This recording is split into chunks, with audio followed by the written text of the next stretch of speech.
Hello everyone! In this video I will show you a little bit how Nowa works and walk you through the interface.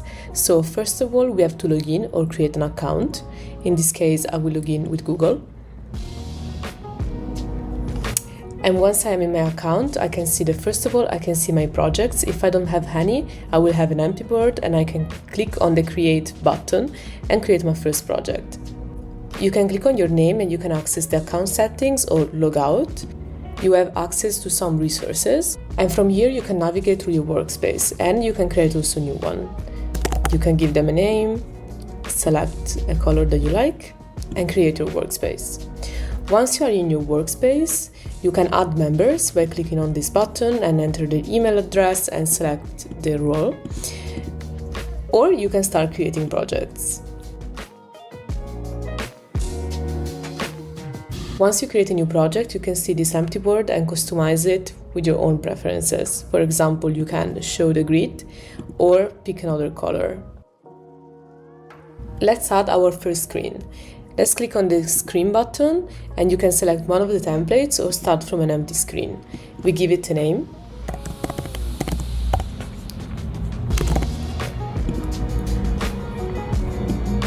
And now we have our first screen. The screen have a default size, but you can also change it to pick other devices or even give it a custom size. Once you have an empty screen, you want to populate it with widgets. You can use the container tool and draw your shapes.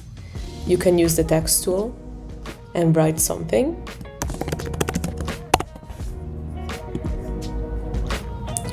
Or you can go in the widget picker and find the widgets that you would like to insert. You can also look for it by typing and, for example, add an icon.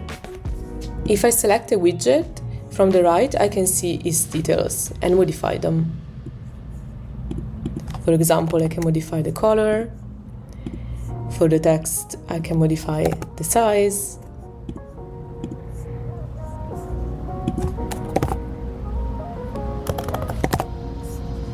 I can make the widgets look exactly how I like.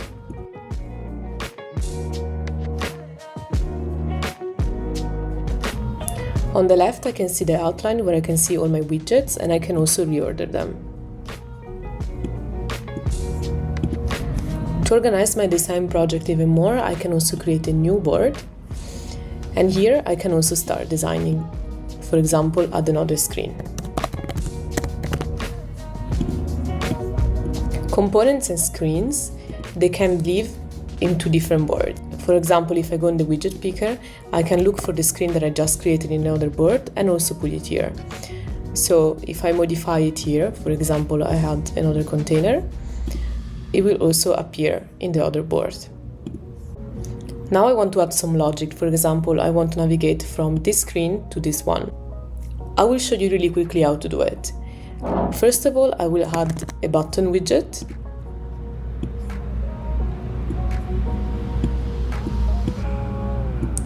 And then I go on the details panel and I can modify its functionality.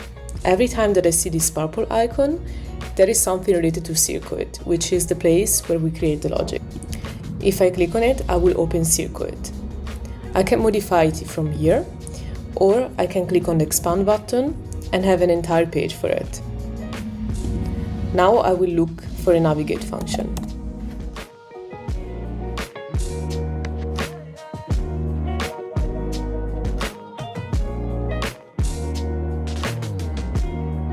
If I want to test out my app, I can click on the play button. And here is my app. Now I can click on the button and see that it works. I can also open the play mode in another tab to always have it there. So if I do some modifications in my designer, I will also see them in the play mode. If I click on the files icon, I can access the screens and the board, and also the assets, where, for example, if I add the font to the project, I will see it here. From this button, I can access the app settings, which include also the Android build and the web build. From the data button, I can access data sources that I can integrate in my app. If I click on the download button, I will download the code of the app. And before closing my project, I want to make sure to click on the save button. Thank you for watching this video, I hope it was helpful for you and I will see you in the next one.